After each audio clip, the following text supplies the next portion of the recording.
Ora viva! Começa aqui a terceira sessão dos Peregrinos de Fátima.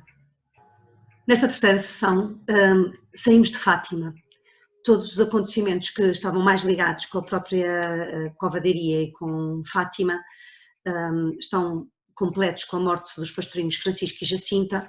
Nós vamos ainda hoje aqui encontrar a Lúcia, né, em alguns momentos em Fátima, mas o essencial do que vamos falar agora já acontece para fora de Fátima. Então, qual é o programa da nossa sessão de hoje?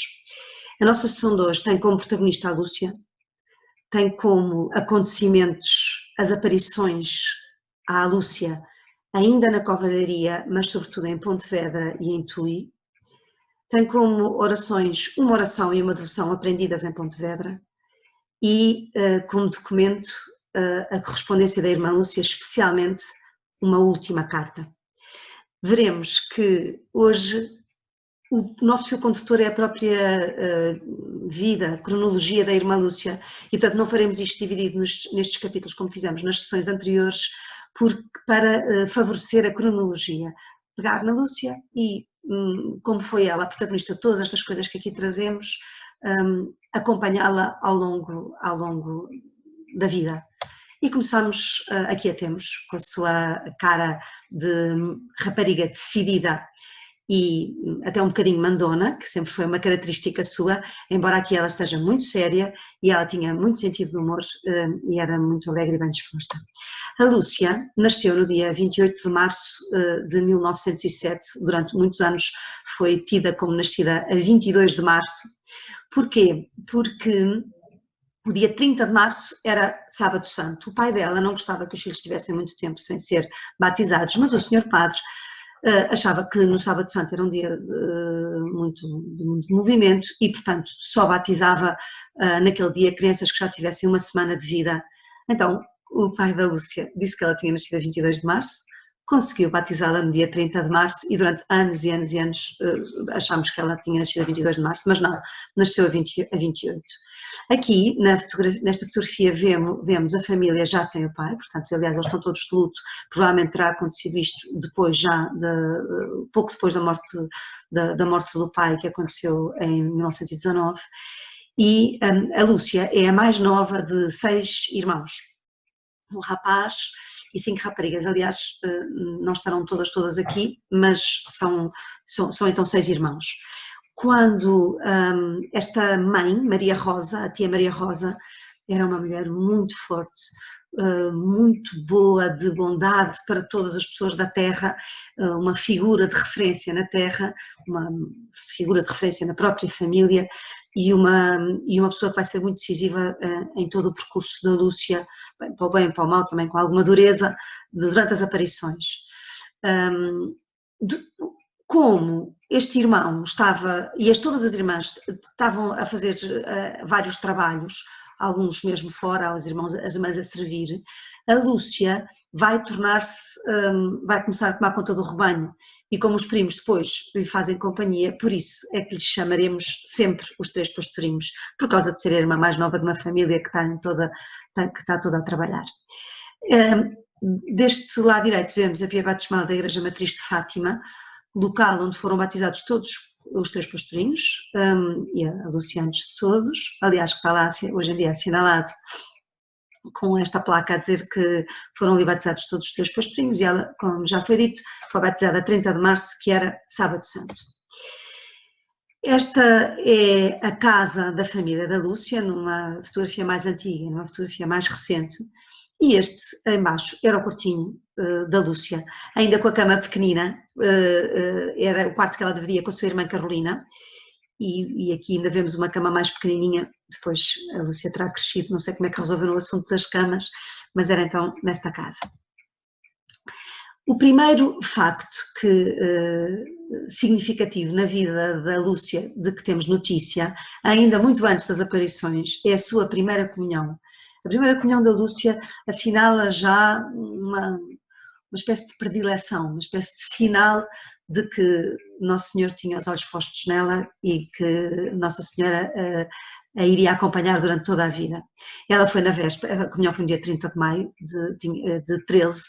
Ela fez a primeira comunhão com 6 anos, supostamente devia ter feito mais tarde, mas como era muito esperta, muito despachada e sabia tudo, o padre aceitou fazer, celebrar a primeira comunhão dela com 6 anos, e tendo ela 6 anos. E ela, na véspera da primeira comunhão, foi rezar, a seguir à confissão e preparar-se para a primeira comunhão, e diante de uma imagem de Nossa Senhora do Rosário, que ela diz que foi lá rezar porque era o altar que as irmãs dela enfeitavam com flores. E, portanto, ela, longe de saber o que é que ia ser a relação da sua vida com Nossa Senhora do Rosário, ainda por cima, porque a padroeira, uma padroeira importante aqui de Orem, que é Nosso Senhor dos Prazeres, há uma imagem lindíssima de Nosso Senhor dos Prazeres nesta igreja, mas ela foi direita de Nossa Senhora do Rosário, sem saber do que é que ia ser o seu futuro. E nessa oração, diz ela mais tarde o seguinte: vi o teu sorriso, ó Mãe, e ouvi o som da tua voz. Minha filha, a graça que hoje te é concedida permanecerá para sempre viva em teu peito, produzindo frutos de vida eterna. E ela guarda este momento da primeira comunhão, que foi um momento fortíssimo. Aliás, ela, na véspera, a seguir à confissão, vai rezar junto de Nosso Senhor Rosário, e no dia seguinte, em ação de graças para a primeira comunhão, também vai lá rezar e tem esta... E é nesse momento que tem esta impressão de que Nossa Senhora lhe sorri. E por isso há já ali um assinalar de intimidade com Deus na Lúcia. Depois conhecemos então que começa a vida dos 3 pastorinhos com as aparições do anjo e de Nossa Senhora, de que já falámos nas sessões anteriores, e portanto que faz com que a Lúcia fique ligadíssima a estes 2 primos, porque o que têm em comum com eles é alguma coisa de único, de singular, de grandioso, e por isso eles são os seus amigos porque partilham com ela o maior tesouro da vida, e ninguém lhe é tão precioso, mesmo na família, embora seja muitíssimo amiga da mãe, estes são os companheiros da grande aventura, da grande vocação, do grande desígnio que o céu tinha para a Lúcia e para os seus primos. Tudo o que se vai passar na vida da Lúcia começa com a aparição de 13 de junho, que é onde Nossa Senhora indica qual vai ser o caminho da Lúcia. Relembramos o que já foi dito na sessão anterior. A Lúcia começa por dizer a Nossa Senhora que queria pedir-lhe para nos levar para o céu. E Nossa Senhora dá esta resposta surpreendente e inesperada: sim, a Jacinta e o Francisco levo-os em breve, mas tu ficas cá mais algum tempo. Jesus quer servir-se de ti para me fazer conhecer e amar. Ele quer estabelecer no mundo a devoção ao meu Imaculado Coração. E a Lúcia fica mesmo aflita com esta perspectiva e diz: fico cá sozinha. Nossa Senhora responde-lhe: não, filha, e tu sofres muito. Não desanimes, eu nunca te deixarei. O meu Imaculado Coração será o teu refúgio e o caminho te conduzirá até Deus. Estas palavras centrais na mensagem de Fátima para qualquer peregrino são indicativas do que é que vai ser a vida da Lúcia. E a seguir, Nossa Senhora, como tinha feito já em maio, abriu as mãos. Uma luz envolveu os pastorinhos, só que a Jacinta conta que nessa luz, como muito levemente se vê nesta imagem, a Jacinta e o Francisco pareciam estarem na parte dessa luz que se elevava para o céu e eu na que se espalhava sobre a terra. E a seguir, Nossa Senhora mostra-lhes o seu Imaculado Coração. Conta a Lúcia que à frente da palma da mão direita de Nossa Senhora estava um coração cercado de espinhos que parecia estar-lhe cravados. Compreendemos que era o Imaculado Coração de Maria, ultrajado pelos pecados da humanidade, que queria reparação. Veremos no decorrer da vida da Lúcia e até no nome que ela virá a adquirir na vida religiosa, como este momento vocacional é decisivo. Relembramos, bem, houve todas as aparições até 3 de outubro de 1917, com o Milagre do Sol, toda a curiosidade, todos os interrogatórios, e a doença do Francisco e da Jacinta. Aqui vemos a Lúcia primeiro a despedir-se do Francisco e depois a despedir-se da Jacinta, antes da Jacinta ir para Lisboa, onde virá a morrer. E aí começa uma vida muito diferente para a Lúcia. A Lúcia está agora sozinha. Os seus grandes amigos e companheiros deste percurso partiram para o céu, como Nossa Senhora tinha indicado. E ela está agora sozinha, não só para responder a todos os interrogatórios, a todos os visitantes, a todos os curiosos, também para enfrentar a perplexidade da sua família, que está cansada de todo o bulício que Fátima, que as aparições estão a trazer, até o prejuízo material, porque a covadeiria era um pasto importantíssimo para a família da Lúcia, que ficou devastado pelos peregrinos, e portanto também isso lhe é imputado como desgraça da família. A Lúcia está agora muito sozinha. Entretanto, em 1919, como se referia há bocadinho, o pai dela morre e a Lúcia já era diante desta Maria Rosa dos Santos, da sua mãe. Era mais a ela que ela prestava contas, mas a partir daí muito mais. E o que é que se passa? A Lúcia está com, depois dos pastorinhos morrerem, está com cerca de 14 anos, 13, 14 anos, e as autoridades eclesiásticas começam a se preocupar com esta rapariguinha, que é muito pouco culta, muito pouco instruída, que está muito sozinha e que está permanentemente assediada por toda a espécie de interrogatórios e de visitas. E, portanto, começa a pensar-se o que é que será feito pela Lúcia. Então, há vários padres que a acompanham, o pároco, outros padres que acompanharam muito as aparições, o próprio padre Cruz, que se cruzou muito com a vida da Lúcia, pessoas que foram importantíssimas na vida dela, e que juntamente com o senhor bispo entendem que é preciso que a Lúcia saia daqui, saia de Fátima, vá receber uma educação e que faça um caminho mais resguardado e de desenvolvimento da sua pessoa como mulher e como cristã. Em vida do pai isto não foi possível, porque o pai não queria deixar ir a Lúcia, mas depois da morte do pai a mãe concorda e a Lúcia percebe então que o senhor bispo indica que é para ir e ela tem que ir. Ela custa-lhe imenso, ela já está muito sozinha em Fátima, mas apesar de tudo Fátima é a sua terra. Agora vai num tempo em que as viagens e as comunicações não eram tão remotas e ela tem ali uma aldeã, uma camponesa, ela tem que se ir embora, está combinado que vá para o Porto e ela tem que deixar, depois de ter perdido os primos, agora perde a terra que lhe lembra todas as coisas grandiosas que lhe aconteceram na vida e ela está devastada, tristíssima de ter que ir. E acontece então que Nossa Senhora, em maio, quando lhes disse para irem que havia de vir 6 vezes, disse também: voltarei aqui uma 7ª vez. E de facto, no dia 15 de junho de 1921, que é a véspera da partida da Lúcia para o Porto, para o Colégio de Vilar, onde irá ser educada, ela vai fazer a roda de todos os lugares que lhe dizem tanto, a Loca do Cabeço, os Valinhos, o Poço do Arneiro, e deixa para o fim a covadeiria. E quando chega à covadeiria ela está sem forças, ela própria descreve, cheia de dúvidas e cheia de tristeza, está a chorar, sem forças para dar aquele passo. E sente a presença de Nossa Senhora, que de facto lhe aparece e lhe diz: aqui estou pela 7ª vez, vai, segue o caminho por onde o Senhor Bispo te quiser levar, essa é a vontade de Deus. A Lúcia, embora com uma grande dor, fica em paz com esta aparição da Senhora, fica profundamente grata a esta indicação tão clara e partirá de Fátima, não sabendo que só voltará a Fátima 25 anos depois. Para onde ela vai é para este lugar, que é o Asilo do Vilar, é um asilo que há no Porto, onde várias meninas são educadas.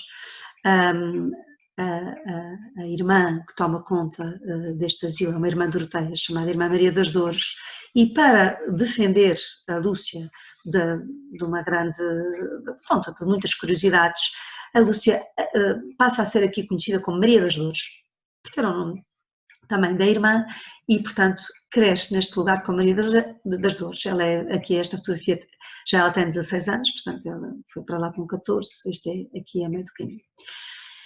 A Lúcia, muito esperta, aprende rapidamente tudo, recupera rapidamente toda a falta de cultura que ainda tinha, também muito despachada, muito expedita, sempre ao serviço de todos, muito amiga, muito querida, vai-se mostrando toda a beleza e a pujança da sua humanidade e também o seu amor a Deus, e ela deseja consagrar-se. Sempre tem uma devoção por Santa Teresinha do Menino Jesus. Gostava de ser carmelita, mas a sua saúde não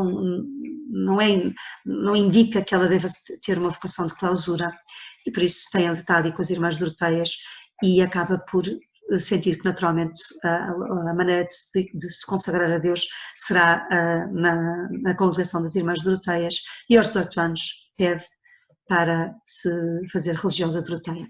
Estamos em plena perseguição religiosa, a perseguição à Igreja da Primeira República, por isso não há noviciado em Portugal, e ela vai para Pontevedra. Aqui está a casa onde era o postulantado das Irmãs Doroteias e que ainda hoje se pode visitar. A Irmã Lúcia chega lá a 26 de outubro de 1925, temos aqui esta placa que indica alguns factos de que iremos falar a seguir. Então, em Pontevedra e em Tui, que é o lugar onde depois ela fará o noviciado, acontece um novo ciclo de aparições. Nós podemos organizar, vá lá, as aparições de Nossa Senhora, as aparições do céu, no ciclo angélico, que é o ciclo do anjo, no ciclo mariano, que é o ciclo das aparições de Nossa Senhora, e no ciclo cordimariano, que é o ciclo do coração de Maria, que são as aparições que acontecem aqui em Pontevedra e em Tui. E vamos já começar pela primeira. No dia 10 de dezembro de 1925, ela está no seu quarto e de repente sente o quarto invadido por uma luz enorme e aparecem Nossa Senhora e o Menino Jesus.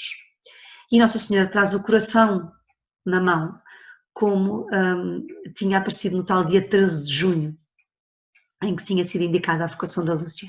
E Jesus diz: tem pena do coração da tua Mãe Santíssima. E Nossa Senhora acrescenta: tu, ao menos, vê-de-me consolar.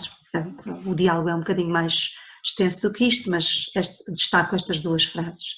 E a seguir, Nossa Senhora propõe, oferece ao mundo, através da Lúcia, a devoção dos primeiros sábados, dizendo: tu diz a todos aqueles que durante 5 meses, no primeiro sábado, se confessarem, recebendo a Sagrada Comunhão, rezando o terço e me fizerem 15 minutos de companhia, meditando nos mistérios do Rosário, com o fim de me desagravarem, que eu prometo assistir-lhes na hora da morte com todas as graças necessárias para a salvação das suas almas. Então, está aqui anunciada a devoção dos 5 primeiros sábados, que permanece até hoje, e que é uma devoção de uma grande simplicidade, mas centrada nos sacramentos. E por isso muitas vezes há as pessoas que me perguntam, quando as crianças fazem a primeira comunhão, qual deveria ser a periodicidade da confissão delas? Eu digo: eu não sei, mas pela devoção dos primeiros sábados parece-me que deve ser uma vez por mês, porque essa é a recomendação que temos do céu. Realmente, com esta devoção tão simples, uma pessoa pode se manter sempre em graça, afasta-se, regressa, e além disso está sempre com os olhos postos em Nossa Senhora, que é um caminho para Deus. A Irmã Lúcia fica um bocadinho aflita, porque ela é uma postulante. Como é que ela alguma vez pode espalhar no mundo uma devoção nova, que não é conhecida, e portanto fica bastante aflita com isso, mas Nossa Senhora e Jesus dizem que ela terá o apoio da sua graça. E acaba esta aparição. Estávamos em dezembro de 1925 e 2 meses depois, primeiro dizer que no lugar onde era o quarto da Irmã Lúcia existe agora uma capela que se pode visitar a lembrar estes acontecimentos. Estão aqui 2 fotografias, uma de como a capela era mais antigamente e como ela é agora. É a capela construída naquilo que era o quarto da Irmã Lúcia. 2 meses depois, em 15 de fevereiro de 1926, a Lúcia estava a varrer este pátio. Este é um pátio da casa das Irmãs Doroteias em Pontevedra. Ela estava aqui a varrer este pátio e apareceu-lhe uma criança pequena com quem ela meteu conversa e quis ensinar a Ave Maria. Mas a criança não havia medo de aprender a Ave Maria, ela ensinava, ela aprendia, ela ensinava, ela não aprendia. E a Irmã Lúcia era despachada, um bocadinho impaciente, e desistiu e mandou ir para uma igreja de Santa Maria, que é muito bonita, que é ali em Pontevedra, e disse: olha, tu vai ali à igreja de Santa Maria, vai junto da imagem de Nossa Senhora e diz-lhe: ó minha Mãe do Céu, dai-me o vosso menino Jesus. Então, esta é a segunda oração que trazíamos hoje. A primeira é a devoção dos primeiros sábados.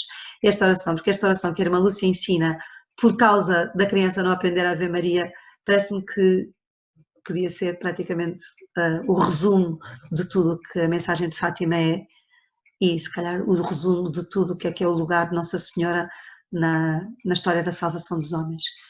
É a nossa Mãe do Céu que nos dá Jesus. E por isso, com esta pequena oração, dizer: ó minha Mãe do Céu, dá-me o vosso menino Jesus, esta oração que se nos acompanhar na vida, estamos sempre acompanhados e estamos a pedir tudo para a nossa vida. Então, ela manda o menino embora, esta criança embora, com esta indicação. E, passados uns dias, está ela, ao passado um tempo, está ela no mesmo pátio e aparece-lhe uma criança que ela julga ser a mesma. E ela pergunta-lhe: tens pedido um menino Jesus à Mãe do Céu? E esta criança fica resplandecente, ela reconhece Jesus que lhe diz: e tu tens espalhado pelo mundo aquilo que a Mãe do Céu te pediu? E por isso é como Jesus vindo insistir na devoção dos primeiros sábados.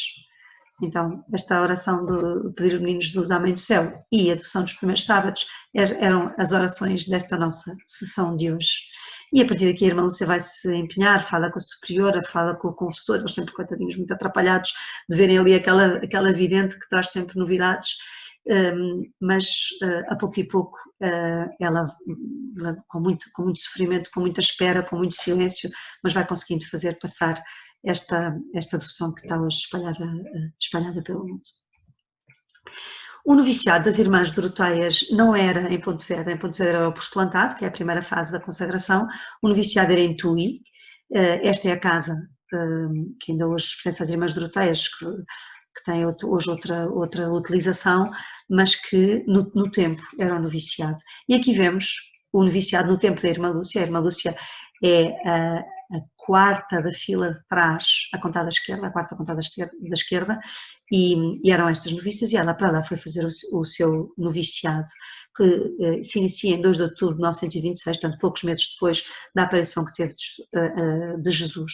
E é aqui, nesta casa, que acontecerá uma outra aparição, que essa é decisiva não só para, como caminho de intimidade com Jesus, mas decisiva para a história do mundo, para a geopolítica do mundo.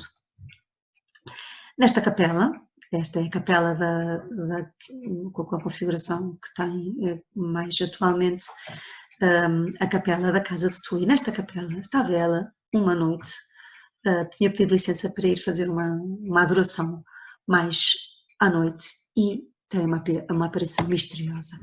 Aparece-lhe uma cruz, em cima está um homem só até a cintura, e é como se do peito dele viesse outro homem que está crucificado. Há uma pomba, há um cálice e uma hóstia, e o cálice recebe o sangue que vem da ferida que este homem crucificado tem no peito. Nossa Senhora, na imagem, como Nossa Senhora de Fátima está ao lado, e do outro braço da cruz saem umas palavras que dizem graça e misericórdia. Isto passa-se no dia 13 de julho de 1929. A irmã Lúcia dirá: compreendi que me era mostrado o mistério da Santíssima Trindade e recebi luzes sobre este mistério que não me é permitido revelar. E Nossa Senhora então diz-lhe: é chegado o momento em que Deus pede para o Santo Padre fazer, em união com todos os bispos do mundo, a consagração da Rússia ao meu Imaculado Coração, prometendo salvá-la por este meio. Este pedido então acompanhará a irmã Lúcia a bater à porta de padres, bispos e papas até conseguir que ele se realize, o que acontecerá muitas décadas depois. E esta é a segunda aparição em Tui. A vida da irmã Lúcia na casa de Tui é uma vida muito normal. Algumas pessoas sabem que ela é uma vidente, outras nem sabem. Ela faz toda a espécie de trabalhos, ocupou-se várias vezes da rouparia, mas também, como era muito despachada, fazia recados, sempre com muito boa vontade, sempre com muita bondade e até com alegria. Mas o coração dela não está sossegado, ela queria outro recato, outro recolhimento. De facto, ela está muito exposta nesta casa onde tem que fazer vários afazeres. Em 1935, a pedido do bispo, a irmã Lúcia começa a escrever as memórias, começa a escrever a sua primeira memória. Vemos uma imagem dela a escrever ainda na sua vida de irmã Doroteia e começa a escrever, mas as memórias vão sendo passadas ao longo dos anos, até se completarem todas, ainda passarão alguns anos. Ela tem que fazer muitas coisas, tem que fazer recados. Aqui vive às compras com uma senhora que a acompanhou nas ruas de Tui e muitas vezes a encontram, a procuram. Ela está aqui a acenar alguém que a foi visitar ou que a reconheceu ela está desejosa de uma vida mais recatada e mais resguardada. Em 1946, a irmã Lúcia é-lhe proposto que saia de Tui. Ela está em Tui desde os anos, quer dizer, está em Tui já há 20 anos, e portanto, tinha-se já acostumado àquele. Ela tinha ido para lá em 1925, exatamente, há mais de 20 anos, e tinha-se habituado ali, embora tivesse saudades da sua terra, mas ela em cada sítio onde vai afeiçoa-se e depois custa-lhe sempre muito deixar.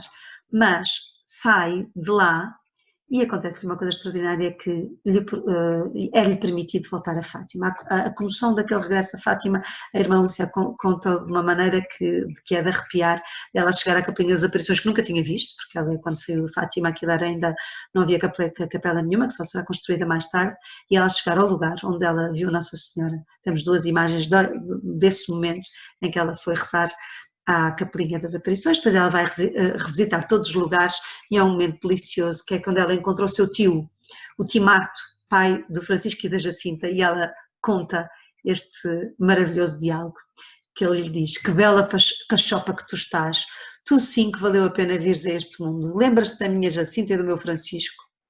Então, tio, não me hei de lembrar, se fossem vivos seriam como tu. Oh, seriam melhores do que eu. Nosso Senhor desta vez enganou-se, devia ter deixado cá um deles e deixou-me a mim.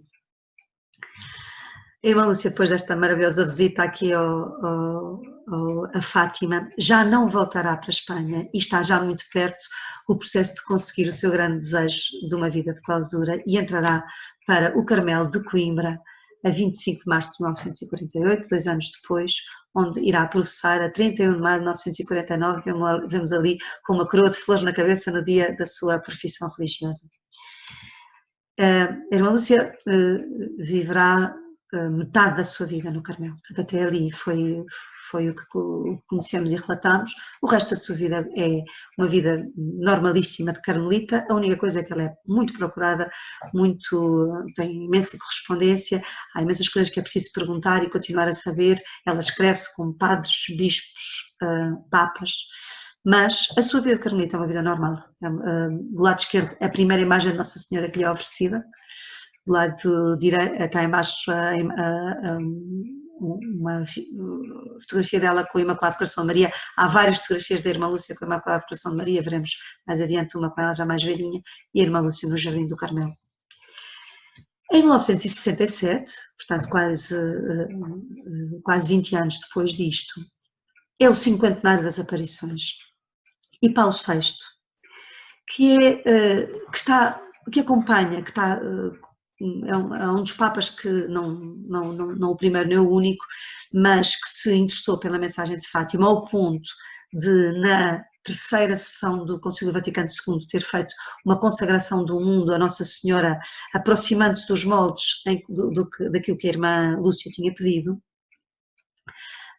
Ele resolve ir a Fátima. É a primeira vez que um Papa é peregrino de Fátima, e a ida do Papa Paulo VI a Fátima é a maior aglomeração de gente que alguma vez se viu naquele santuário. Nunca houve uma multidão tão grande, mesmo porque, aliás, não se faziam aulas de passagem tão amplas como se fazem agora, portanto, nunca se viu uma multidão assim em Fátima. O povo todo caiu lá, e no final da missa, para surpresa e comoção de todos, lembro que as comunicações eram muito diferentes, as pessoas não sabiam ao que iam, o Papa Paulo VI apresenta diante de todos a irmã Lúcia. Ela tinha-lhe dado autorização para ela sair da clausura e para ir a Fátima. Ela estava lá discretamente atrás na missa, ninguém sabia, e de repente ele puxa à frente e apresenta diante dos fiéis, diante de uma profunda comoção em que todos lhe acenam com lenços brancos. A irmã Lúcia não será a primeira vez que estará em Fátima com o Papa, isso acontecerá mais 3 vezes, as outras 3 vezes todas com o Papa João Paulo II. Em 13 de maio de 1982, o Papa João Paulo II faz a sua primeira peregrinação a Fátima, quando vai agradecer por ter sido salvo do atentado que o tinha atingido em 13 de maio de 1981. Disso falaremos numa próxima sessão. E encontra-se com a irmã Lúcia aqui num agradável colóquio. A irmã Lúcia trouxe um presentinho para dar ao Papa, e conversam os dois, provavelmente, de grandes assuntos, como a beatificação e canonização dos pastorinhos e a grande preocupação da irmã Lúcia, que é a consagração do mundo, da Rússia do mundo ao Imaculado Coração de Maria e a devoção dos primeiros sábados. 9 anos depois, o Papa volta a Fátima, estamos em 1991, aqui estão eles, ambos com mais 10 anos em cima, já mais velhinhos, e têm outra vez um encontro e conversas sobre o que se passou. Depois disto, entre estas duas aparições, o Papa já consagrou o mundo ao Imaculado Coração de Maria e a irmã Lúcia já disse que tudo se tinha feito como Nossa Senhora queria. E depois, em 13 de maio do ano 2000, há a terceira peregrinação do Papa a Fátima, e aí beatifica os dois pastorinhos e revela o terceiro segredo de Fátima, onde estava a tal profecia do atentado, que ele considera que é uma profecia do que lhe aconteceu a ele.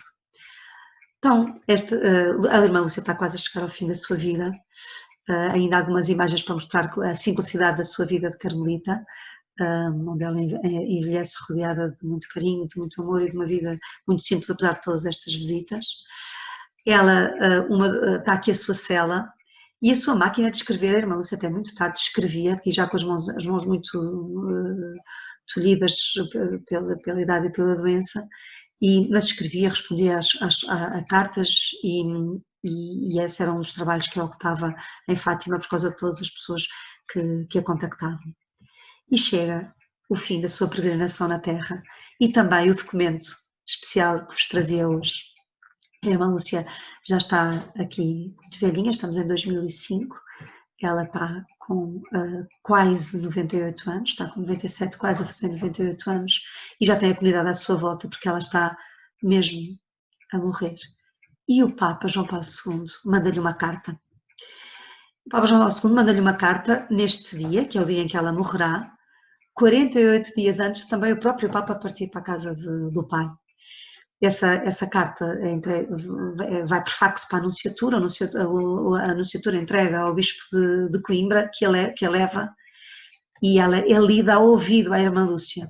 Mas a irmã Lúcia não se contenta com isso, pede para pegar na carta, aqui está ela, horas antes de morrer, com a carta do Papa na mão, depois de a ter lido ela própria e de a ter nas suas mãos.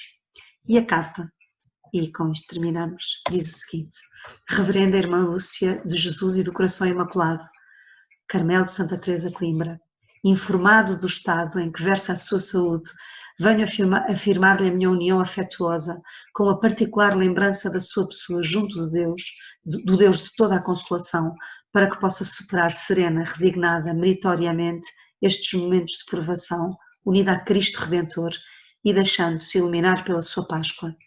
Como penhor das melhores graças celestiais, envio-lhe, extensiva à sua comunidade carmelita e familiares, a minha bênção apostólica. Parece-me uma carta a encomendar a irmã Lúcia a Jesus. E ela, com esta encomendação do Papa, morre horas depois. As exéquias da irmã Lúcia serão um momento que junta em Coimbra uma multidão de crentes que sentem que a sua irmã mais velha na fé lhes é retirada para ir para o céu. Vemos-la aqui em Câmara Ardente, na clausura do Carmelo e depois a sair do Carmelo para a sede de Coimbra, onde serão as suas exéquias. Ela, como toda a carmelita, é sepultada no seu Carmelo, mas também, como vidente, deveria ir para a Basílica de Nossa Senhora de Fátima, então o que ela dispõe antes de morrer é que ficará 1 ano enterrada no Carmelo e depois será a transladação. E, de facto, 1 ano depois, há a transladação também com uma multidão incrível entre Coimbra e Fátima, e ela é transladada para a Basílica de Nossa Senhora do Rosário, em Fátima, onde ainda hoje é venerada junto da Lúcia do Francisco. E pronto, está em curso o seu processo de beatificação, esperamos muito proximamente tê-la nos altares, como também os seus primos. Aqui é todo o processo da sua beatificação, que pronto, quando no momento em que ficou pronto, e terminamos com esta noção, com esta lembrança de que a irmã Lúcia do Coração Imaculado começou com a vocação de Nossa Senhora para espalhar a devoção ao seu coração imaculado, e este coração imaculado foi sempre para ela o refúgio e o caminho que a conduziu até Deus. Obrigada.